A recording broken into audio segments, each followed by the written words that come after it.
Hi everyone, I'm Mia Voss. Welcome to the Mia Connect on Air. We have a fantastic guest today. It's Chuck Blakeman, mover, shaker, and rainmaker. Welcome to the show, Chuck Blakeman. Thanks, man. It's great to be here. Look forward to chatting with you and the folks that are tuned in.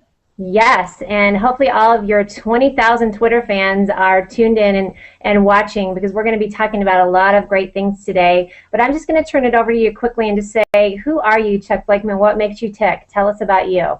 Thanks. Well, I'm I've written books and I've spoke, but I'm not a speaker. I'm not an author. I'm just a guy who does business and writes books about it and talks about it. So I've had 5 or 6 businesses before this one, and a couple since. I'm on my 7th or 8th business, and I guess they would call me a serial entrepreneur. Do a lot of crazy things and willing to take risks that a lot of people probably would look at and say, "What are you doing?" So. I love it, and I'll tell you. So this is I'm going to push your first book. This is Making Money is Killing Your Business. When did this come out, Chuck? That came out in March of 2010. And I think that I received a copy of it. I told you I would tell a story about my moment when I got this. It was handed to me in June of 2010.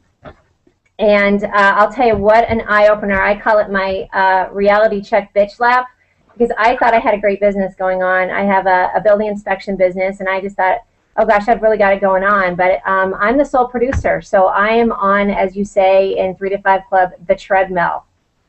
Yes. Yeah, well, that's what we want to get people off of. And some people have said we could have just named the book "Get Off the Treadmill," but that wouldn't have been nearly as catchy. So we named it "Making Money is Killing Your Business" instead. There's a lot of people who relate to what you're saying because it's been the #1 business book of the year from the perspective of NFIB and a few other organizations have thought that it has the kind of impact that is having on your life, it's having on other people's lives as well. Yeah, it really did. I mean, I'm in a 3 to 5 Club right now. We can talk about that as well, and that's for another business. But I do have this building inspection business still, and I am doing the dual tracking to still make that a profitable business. But again, so that I'm not the sole producer of it, and it really is. Talk more about that idea of making money is killing your business. Well, too many people get into business because they love what they're doing, and when you love what you're doing, you actually don't work a day in your life. You're going to be a hostage to your business the rest of your life. People need to figure out that the business end of doing the business is really what they're missing. They're too busy making money. They're too busy doing what they love to actually build a business that makes money when they're not around, and that's the key. They got to figure out how to make a business run without them being there and making the money themselves. So they got to extract themselves from the chair making, get other people or other ways to make chairs when they're not around, whether it's building software apps or productizing your service or getting other people to do it. There's 15 or 20 ways to get off the treadmill. Employees is just one of them. But the intent has to be that I need to get to where this thing makes money when I'm on vacation. And most people just need to get to the end of themselves before they'll do that. We think we're the only ones who can do it. Nobody's as good as I am. And employees suck. It takes too long to train them. I'll just do it myself. There's 1,000 reasons why we won't do it. We just kind of have to get to the end of those and say, okay, what can I do to get off the treadmill? I think that is such a common malady for entrepreneurs is the ego of it all. We just are, it's that whole, I can bring home the bacon fried up in a pan, I can make everything, and then, then you're just working yourself to the bone and nobody else can do it. So it really, for me, when I started with a 3 to 5 Club, it makes my brain hurt a little bit because it's a different way of thinking of really trying to process, map it out, and figure out how your business works, and then taking those pieces out of who can I put in there. So, and I'm soaking in it right now. So, yeah, well, it's not something just for people who are just starting out. We're working with a company right now that has 50 employees, and the 2 business owners are pretty sure they're indispensable. And we've gotten them to take a few weeks off here and there, and every time they do it, they're pretty sure the business is going to fall apart because nobody's as good as they are. Nobody can do it the way they can do it. And they're getting used to the idea that they're actually dispensable, that they actually don't have to be there. But it's a disease that every entrepreneur has, is we're pretty sure we're the only ones who can do this. absolutely, and I love that. That is very true. Even in the clubs, it is not just for entrepreneurs. It is for business owners. You can take these ideals and put that cross-cut for corporations too.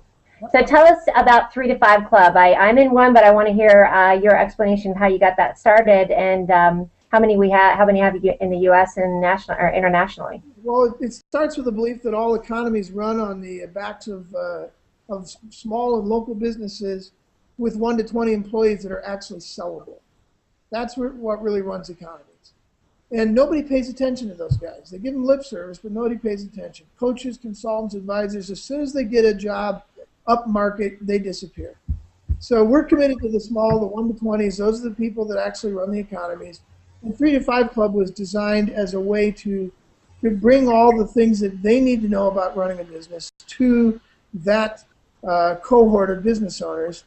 And we put, the way we run it is we put 24 business owners in a room twice a month together with a facilitator and a syllabus of 12 to 15 months worth of material, and we train them on how to run a business, and then they train each other. Because the wisdom of crowds, and the 24 people who don't know much each alone together know everything they need to know. And that's working very successfully. We've been doing it here in Denver for about 3 years. We have, I think, 15 groups here in Denver, scattered across the Front Range. Now we have them in Virginia, 3 of them in different cities in Ireland, starting one in Africa, Vancouver, Mexico City, and I don't know what's going on in China, but I know we have a number of them there. I just don't keep track of it. But so we're this funny little business on 4 continents, and I think what that tells us is that what we're doing is of huge value to small and local business owners who, again, just don't get what they need to get in the way of training and that kind of stuff. I told you Bob Voss was going to try and make an appearance. Apparently, he wants to be in a 3 to 5 Club as well. What I love about that too, with each group, because it's 24 business owners, there's not a pattern with it, and so it's such a magic synergy for each group because we're all come from. I'm in social media strategy. We have every walk of life in it, so it really brings a lot to the table. And that then the learning component really is great. I think people don't have that in a lot of these traditional, what we call would be networking groups. So there's such a we learn about each other's business, and we are learning processes that really help us build a business that in 3 to 5 years, a lot of people think it's just the time that we meet, that in 3 to 5 years you can say, I'm going to take 5 weeks off, or it's not going to fall apart when you're not there. Yeah, the name came from the idea that anybody from the printing of a business card could take their business to the point where it could make money without them regularly in 3 to 5 years. What we're actually finding is that most of the business owners, no surprise, that get involved with us, have businesses that have been going on for 2, 3, 5, 7, 10, 15 years already, and it doesn't take them 3 to 5 years to get to where the thing can run without them. It takes 1 to 3. So 3 to 5 is for somebody printing a business card, but for anybody else, if you're taking 3 to 5 years to get to where the business, 3 to 5 more years to get the business to where it runs without you, you're playing offense. Because you can get there a lot faster. All the concepts that we use in the 3 to 5 Club are in the book, Making Money is Killing Your Business. That's sort of our reference manual for the clubs. Yes, and that is a great distinction too, because I know in our group, most of us, we're in 3 to 5 young entrepreneurs, and I always say ish, because I'm on the older end of the group, but most of us are within 1 to 3 years. My business maturity date is March 22nd, 2015 at 6:17 p.m. So I'm really outing myself with that, obviously. But I know for most of us in the group, it is within about a 2-year span. So it's pretty exciting to go along. And I'm such a solo person, so to be in this group and to be in this comfort level with these people, where I'm usually the person that people come to, and then I can come to them, it's pretty amazing for me. So, well, outing yourself in that way is a good way. There's actually 3 steps to a decision. Step 1 is make a decision. That's not actually a decision. Step 2 is put a date on it, which you've done, and then step 3 is go public. So now you have a decision. And I did that in my book. I put February 18th, 2011 at 10 a.m. in my book is when I would walk away, and my wife and I would go to New Zealand for a month to prove that our business would make money without us. And I wrote that 3.5 years before that date, and it was in the book published by February of 2010. So you put it out there, and you realize a year now you've gone public. It's a real decision. You'd be surprised how much more likely you are to hit it. And you made it. Where did you and Diane go to We went on to your New Zealand. BMD? We left at 10 a.m. We had a little champagne toast that morning. And in the book, I say I'm going to turn my business over to my staff to run. But a year before I left, I still didn't have any staff. But that was our intent. And by the time we left, we had 4 people on staff. We had 8 part-time people. And we turned the business over to them at 10 a.m. and got on a plane at 6 that afternoon, went to New Zealand for 3.5 weeks. And rode my bike around New Zealand while my wife drove in front of me in the car, and stopped at tourist spots and wineries. Spent a lot of time at wineries, and we had a great time and came back and just kept right on going. And ever since, I've had every Friday off. I've had the last week of every month off, and we have a month a year off. We call it a day a week a month, and a month a year. And that's why we're talking today, because I was told, yeah, we're not going to do this on Friday, so so you're sticking with it. So that's a perfect segue for us to talk about your upcoming book, which tell us what it is. Sure. Yeah, and I'll preface it by saying that we have a second book that's already done in the can, designed, the website's designed, the whole thing's done, ready to go to the printer, and we shelved it to do this book. And the reason we did that was we were using social media to gauge the interest of people, and they're very interested in the second book. But the third book, every time I talked about some of these ideas, we'd see huge spikes, and then the spikes would continue, and they'd come back month over month. And the book is about diseases of the industrial age.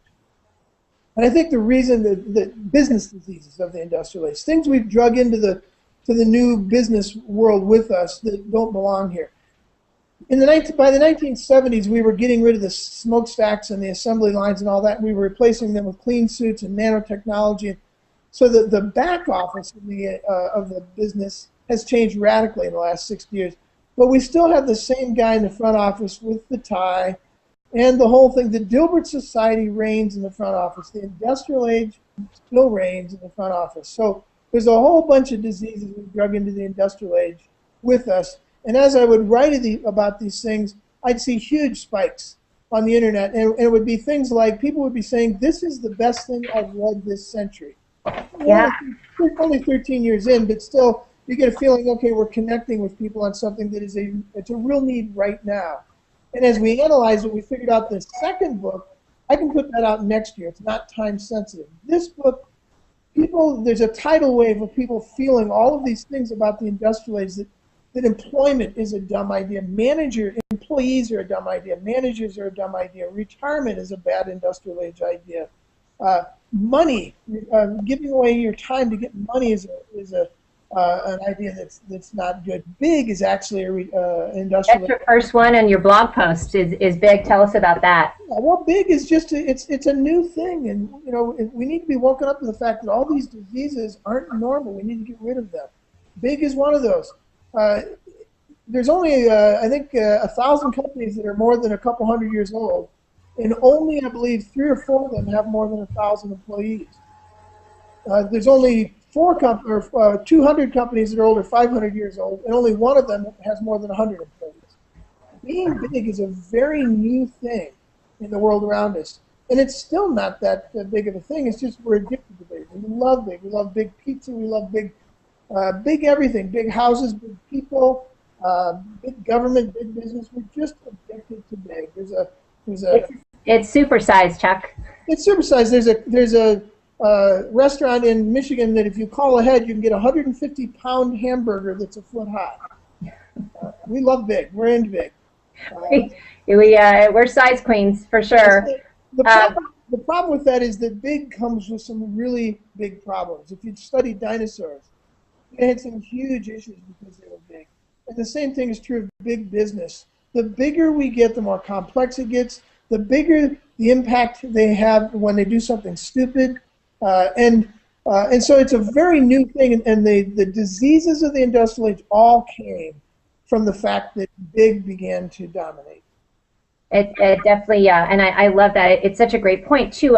The more that keep it simple, stupid, or right, stupid, because you won't be able to see. I mean, it's way too crazy. You have an org chart or all these different processes. You can't even see what works and what doesn't. And to go back to that real quick with social media, that's what's great. You said it was a blog post, and I posted that, and we'll repost it. It was from last June, and it it just kept spiking up every time. I think you wrote something about like in Finland and New Year's, it kind of went Yes, crazy over there. Like I love that. I was probably 20 or 30% of the way through writing the blog posts related to this book. That's how I do it first, is I write it as blog posts. And I wrote one called Why Employees Are Always a Bad Idea. And that's now the title of the book. And that one continued to spike, and there's a few others on retirement and other things that continue to spike. But I woke up the day after New Year's Day, or New Year's Eve, and 1,000 plus 1,500 people had hit it in Finland alone 7 months later. And it Wow. had gone viral again in Finland, and it's gone viral a couple times since then. And so we know we're speaking to something that people don't have a language for yet. They know that the world has changed and that the front office and the big industrial businesses hasn't caught up. And so they're feeling this. I read a blog post back in 2002, I think it was, when in dark ages of blogging. And it was an employee, and he said this, and this sums it all up. He said, every day I go to work, and I drive my car into the parking lot, and I leave myself in the car, and I go into work. And at noon, I come back out, and I reunite with myself for a few minutes before I go back into work, and I leave myself in the car. And I do this every day. And I always hope that I get out in time that evening to reunite with myself before I'm gone. That's really that creepy. sums up the industrial age view of the business. The separation of work and play is one of the business diseases. The idea of working 9 to 5, a brand new thing that's just such a terrible idea. Fortunately, we're going back small and local. The ironic joy of all this is that the giant industrial age allowed us to build all these incredible technologies that are now allowing us to go back small and local. Almost everything in my living room here could be built in somebody's garage with a machine that costs $50,000 to $200,000 now. We don't need giant corporations anymore. And over the next 50 years, we're going to find that we get to go back small and local where we belong. We won't work 9 to 5. We won't retire. We won't be employees. We won't have managers. There won't be separation of work and play. Time will be the new money. All of these things are coming back to us. So with that in mind, I mean, you definitely put things in such a unique way. I'm wondering, have you had a hard time with people who just get really mad at you because you talk about a lot of things that go against the grain of what big business is built on? No, it just feeds me. It absolutely feeds me because we put on the front wall of our business transformation center, make your own business rules, because he who makes the rules wins. And one of the best questions I think I ever learned was, who made that rule? And when you ask that question, you're amazed at how these rules get made, and that most of the things that we assume we ought to be doing or that are okay, you find out that they're just some dumb thing that somebody made up to serve themselves. Retirement. Otto von Bismarck invented retirement in 1889 because he wanted to get the creepy old people off the machines because they couldn't do it as fast. We just assume retirement's a good thing. People actually rioted when he first did this. And it wasn't until the late 40s when we got the idea, big business got the idea that you can replace work with play, that people began to be attracted to the idea of retirement. But even today, after 2 or 3 generations of doing it, they found out it's a lie. 75% of people never want to retire. People who are under 50 will never retire. 75% who retired are going back to work, and only 18% of them because they think they need more money. So those are just examples of dumb ideas that we've put together that essentially were put together to serve the giant industrial machine. And staggering facts, for sure. And as it fades, we're going to go back local. So I love this. So with that in mind, so we're saying not employees. Tell me what the alternative is to employees then. Sure. Yeah, we make a number of distinctions. We believe capitalists are really good things, and they've been around for tens of thousands of years, and they're almost all small and local, not all of them. Mm-hmm. But the idea is capitalism is small and local. Industrialism is the big thing. We like to call that crony capitalism. We like to yell at capitalism when in fact what we should be yelling at is these things that were invented in the 1800s by these giant industrialists that took over and used capitalism for their own advantage. So that's one dichotomy, is industrialism versus capitalism. Industrialists want to be world dominators. Capitalists want to create new stuff. That's one of the differences, huge differences. In terms of employee and stakeholder, employee was invented by the capitalists or by the industrialists because they needed, the machines are not very adaptive. So they needed to reinvent people in the image of machine. And so they created this thing called 8 to 5, or at that point it was 8 to 8, and 6 hours a day. And your job was to come in and become an extension of the machine. And that eventually became the 8 to 5 or 9 to 5 drag, where everybody does things which are time-based. The industrial world is time-based. It doesn't matter what you do while you're there, just as long as you're there the whole time. The car in the parking lot, the longer it wins. That's an employee mindset. But in order to reproduce people in the image of machines, they had to get them to turn off most of the things that made them fun. Being human, being adult, creative, innovative, wanting to make a contribution and meaning in the world around them. None of that stuff comes from on a machine. So the education system and the industrial system recreated people in the image of machines so that they would shut up, sit down, not make waves, and go out quietly. And that was the human production of the industrial age. Stakeholders are what are going to replace employees. And stakeholders are people who are adults. They're creative. They're innovative. They always ask why. They always question authority. They always wonder. They're contributing members of an adult society that don't need managers to manage them. In the industrial age, Frederick Winslow Taylor created the employee, and he assumed two things: employees are stupid and lazy. And if employees are stupid and lazy, then you have to have managers who are smart and motivated to take care of the daycare center where all the stupid and lazy people are. So he created this environment where people were turned back into children who are stupid and lazy. And again, we're getting out of that. We're now getting to the place where we have people who are stakeholders who are now, once again, adults who are smart and motivated. They don't need to be managed. They just need to be led. Leadership, yes. I grew up in the Midwest, and so that is exactly how I was raised, how my parents were raised. We also, that work smarter, not harder has been such a tough concept for me, even as being an entrepreneur for 12 years, to get, because it sounds lazy. When you think about what is the most valuable question in human history, and it's why. And if there was one question you were not allowed to ask from 1830 to about 1970, it was why. That question is a rebellion question. It's the worst question you could possibly ask in corporate America. Well, and depending on where you grew up, you can usually get a slap upside the head for that. So stakeholders always ask why. I want to just point something out real quick, because you say this was also some notes. Here's what a title I would want to be is the chief of MIH, which is chief of making it happen. Yeah, we stakeholders don't need to be. They don't ever need to be promoted, because it's not a time-based environment. It's a results-based environment. The better results you get, it's the more money you'll make. So you don't need to be promoted. You just need to be a chief. So we actually, in our business, we kind of throw, we make fun of the industrial age by making everyone a chief. If you're 21 years old or you're 58 like I am, everybody's chief. Chief connecting officer, chief development officer, chief of making it happen, chief transformation officer. We create titles for people that reflect how they actually contribute to the business. And then as that contribution grows, they make more money. That is so perfect. That is definitely one thing that I would want to have too. So, when is your book coming out?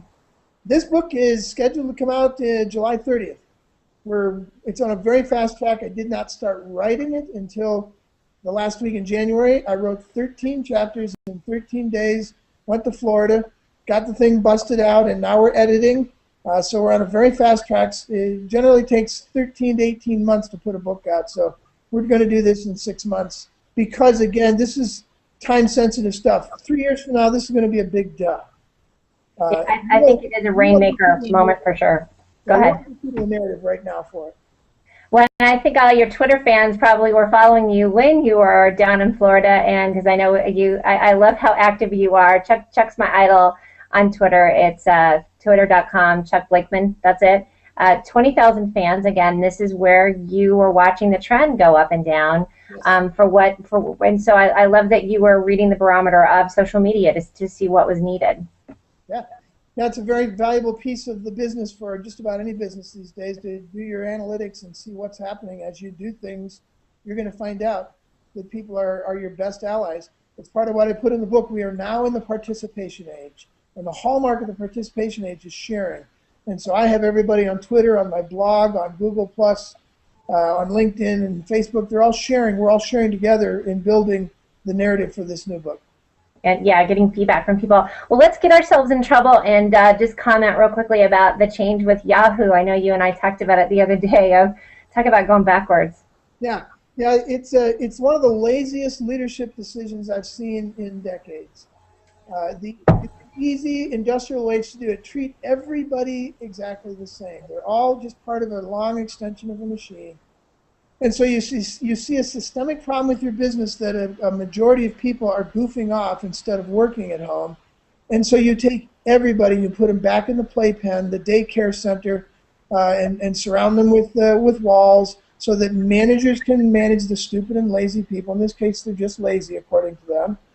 And it's just an incredibly bad industrial age mindset decision that says we don't want to do the hard work to figure out who the constructive adults are who are creating and innovating from their homes. We're just going to herd them all back into the daycare center. And who are you going to lose? You're going to lose the people who are creative and innovative and who want to work out of their houses. And all the children that you think you're going to fix by doing that, they're just going to work in a cube like they did in the movie The Office, Gilbert Raines. And so you're not fixing anything. You're just doing the easy fix. And it's just one of the worst decisions I've seen in a long time. Now, this woman is young. Marissa Meyer is very young. So she gets to make some of those, but it's colossally bad. It's what I call going back to the fetal position of the industrial age. We see issues like that, and we grab these industrial age decisions out of thin air, and we hope that it'll fix it. And it's just going to make the problem worse. I'll tell you, them's are fighting words, and I love it. So let's see if we get any kind of buzz going from this conversation. It really, it also reminds me of either The Office or Office Space. It's, the meerkat cubicle thing, and so even more so why this book is, and you didn't know it when you sped it up, but it's pretty timely, so I love it. Mia, nobody makes fun of the back office, where the smokestacks are gone and it's now replaced with nanotechnology and blinking lights. Everybody thinks what is going on there is cool. Look at what they're laughing at. They're looking at the front office. The Office, Office Space, Dilbert. We're having so much fun laughing at the front office because it is stuck in the industrial age. It's not moving anywhere nearly as fast because there's something to protect there. Managers have something to protect. In my business, we will never have managers, and that's fighting words for most businesses because the overwhelming majority of people in them are managers. We don't need managers if we have adults. This is when I wish my applause button was working. I'm kind of disappointed about that, so I'm just going to give a little clap on that. So we're gonna wrap up real quick, but now it's time for the bat crap crazy moment. So Chuck, who are you just crazy about, person, place, or thing? Well, I'm going to put a shout out for a single friend of mine, Krista Valentine, who has created an opportunity to do something for people who are single who don't want to get involved in a lot of the schmutzy online or kind of seedy connecting things. She's got something called ElitePairing.com, and she's so look at ElitePairings.com, and she's putting on events locally here in Denver, and she'll put them out across the nation. But right here in Denver, if you're in Denver and you don't want to go through a lot of the things that are out there that aren't working, she's put together something at a whole different, much higher level that is a lot of fun and is working. So I'm going to put a shout out for Krista. Yay, because guess what? I'm bat crap crazy about Krista Valentine too, so that works out perfectly. Yay! So, and I'll put all of those links on my website at themiaconnect.com. We'll have a blog post about the Talk with Chuck today and have all the links for everything we've talked about, including Chuck's website, everything about the book. So that is a great way to end. Thank you so much, Chuck.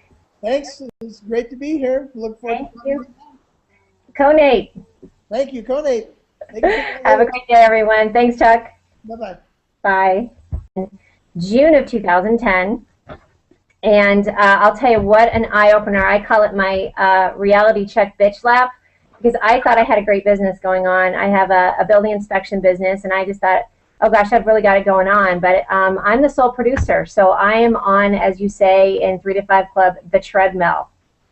Yes. Well, that's what we want to get people off of. And some people have said we could have just named the book "Get Off the Treadmill." but that wouldn't have been nearly as catchy. So we named it "Making Money is Killing Your Business" instead. And And there's a lot of people who relate to what you're saying because it's been the #1 business book of the year. I've written books and I've spoke, but I'm not a speaker. I'm not an author. I'm just a guy who does business and writes books about it and talks about it. So I've had 5 or 6 businesses before this one, and a couple since. I'm on my 7th or 8th business, and I guess they would call me a serial entrepreneur. Do a lot of crazy things and willing to take risks that a lot of people probably would look at and say, "What are you doing?" So. I love it, and I'll tell you. So this is I'm going to push your first book. This is Making Money is Killing Your Business. When did this come out, Chuck? That came out in March of 2010. And I think that I received a copy of it. I told you I would tell a story about my moment when I got this. It was handed to me in. The business end of doing the business is really what they're missing. They're too busy making money. They're too busy doing what they love to actually build a business that makes money when they're not around, and that's the key. They got to figure out how to make a business run without them being there and making the money themselves. So they got to extract themselves from the chair making, get other people or other ways to make chairs when they're not around, whether it's building software apps or productizing your service or getting other people to do it. There's 15 or 20 ways to get off the treadmill. Employees is just one of them. But the intent has to be that I need to get to where this thing makes money when I'm on vacation. And most people just need to get to the end of themselves before they'll do. Perspective of NFIB and a few other organizations have thought that it has the kind of impact that is having on your life, it's having on other people's lives as well. Yeah, it really did. I mean, I'm in a 3 to 5 club right now, and we can talk about that as well, and that's for another business. But I do have this building inspection business still, and I am doing the dual tracking to still make that a profitable business, but again, so that I'm not the sole producer of it. And it really is, talk more about that idea of making money is killing your business. Well, too many people get into business because they love what they're doing, and when you love what you're doing, you actually don't work a day in your life. You're going to be a hostage to your business the rest of your life. People need to figure.